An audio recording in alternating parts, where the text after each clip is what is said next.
വീഡിയോയിലേക്ക് എല്ലാവർക്കും സ്വാഗതം. ഇന്ന് നമ്മൾ അരിപ്പൊടി കൊണ്ട് വളരെ എളുപ്പത്തിൽ ഉണ്ടാക്കാൻ പറ്റുന്ന ടേസ്റ്റിയും സോഫ്റ്റുമായ വട്ടയപ്പമാണ് തയ്യാറാക്കുന്നത്. അതിനായിട്ട് ആദ്യം തന്നെ നമ്മളിവിടെ 2 ടേബിൾ സ്പൂൺ അരിപ്പൊടി ഒരു ബൗളിലേക്ക് ഇട്ട് കൊടുത്ത് ഇതിലേക്ക് 1/4 കപ്പ് വെള്ളം ഒഴിച്ച് ഇതൊന്ന് കുറുക്കിയെടുക്കാം. ലോ ടു മീഡിയം ഫ്ലെയിമിൽ വെച്ച് ഈ ഒരു പാകത്തിന് കുറുക്കിയെടുക്കണം. അതിനുശേഷം ഇത് ചൂടാറാനായി മാറ്റിവെക്കാം.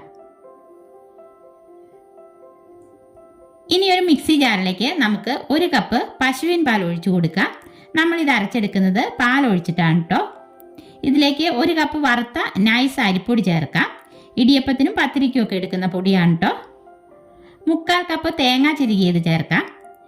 പിന്നെ ഇതിലേക്ക് 1/2 കപ്പ് വെള്ള ആവിൽ ഒന്ന് കഴുകി പിഴിഞ്ഞ ശേഷം ചേർത്ത് കൊടുക്കുന്നുണ്ട്. അതിനുശേഷം 1/4 ടീസ്പൂണിൻ്റെ പകുതി ഈസ്റ്റ് ചേർക്കാം. പിന്നെ മധുരത്തിന് ആവശ്യമായ പഞ്ചസാര ചേർക്കാം. നമ്മളിവിടെ 6 ടേബിൾ സ്പൂൺ പഞ്ചസാരയാണ് ചേർത്ത് കൊടുക്കുന്നത്. 1/4 ടീസ്പൂണിൻ്റെ പകുതി ഉപ്പ് കൂടി ചേർത്ത് കൊടുത്ത ശേഷം ഇത് നമുക്കൊന്ന് അരച്ചെടുക്കാം. ഇതിപ്പോൾ ഈ ഒരു പാകത്തിനാണുള്ളത്. ഇനി ഇതിലേക്ക് നമ്മൾ കുറുക്കിയെടുത്ത മാവ് നന്നായി തണുത്ത് വന്നിട്ടുണ്ട്. അതുകൂടി ചേർത്ത ശേഷം നല്ലപോലെ അരച്ചെടുത്തിട്ട് വരാം. നമ്മളിവിടെ നന്നായിട്ട് അരച്ചെടുത്തിട്ടുണ്ട്. ഇനി ഇതൊരു ബൗളിലേക്ക് ഒഴിച്ച് ഒന്ന് മിക്സാക്കി കൊടുക്കാം. അതിനുശേഷം ഒരു 6 മണിക്കൂർ ഇത് ഫെർമെൻ്റ് ആവാനായി മാറ്റിവെക്കാം.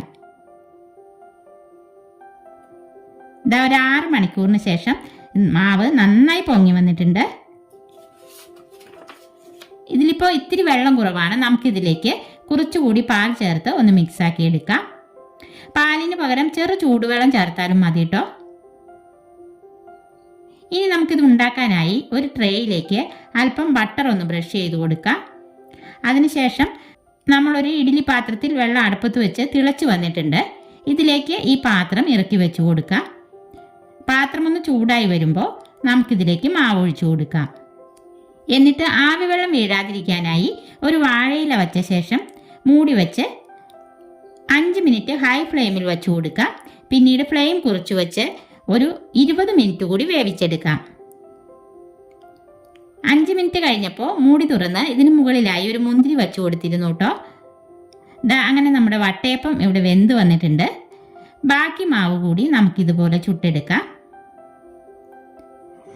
അങ്ങനെ നല്ല സോഫ്റ്റും ടേസ്റ്റിയുമായ വട്ടയപ്പം ഇവിടെ റെഡി ആയിട്ടുണ്ട്. പിന്നെ ഞാനിപ്പോൾ ഇത് സമയക്കുറവ് മൂലം ചൂടാറുന്നതിന് മുമ്പേ കട്ട് ചെയ്യുകയാണ് കേട്ടോ. നന്നായി ചൂടാറിയ ശേഷം വേണം ഇത് കട്ട് ചെയ്യാനായിട്ട്. പാലൊഴിച്ച് അരച്ചതുകൊണ്ട് തന്നെ നല്ല പഞ്ഞി പോലത്തെ വട്ടയപ്പമാണ്. അപ്പോൾ ഇന്നത്തെ നമ്മുടെ വട്ടയപ്പത്തിൻ്റെ വീഡിയോ എല്ലാവർക്കും ഇഷ്ടപ്പെട്ടെങ്കിൽ ലൈക്ക് ചെയ്യാനും ഷെയർ ചെയ്യാനും സബ്സ്ക്രൈബ് ചെയ്യാനും മറക്കല്ലേ. അടുത്ത വീഡിയോയിൽ നമുക്ക് വീണ്ടും കാണാം.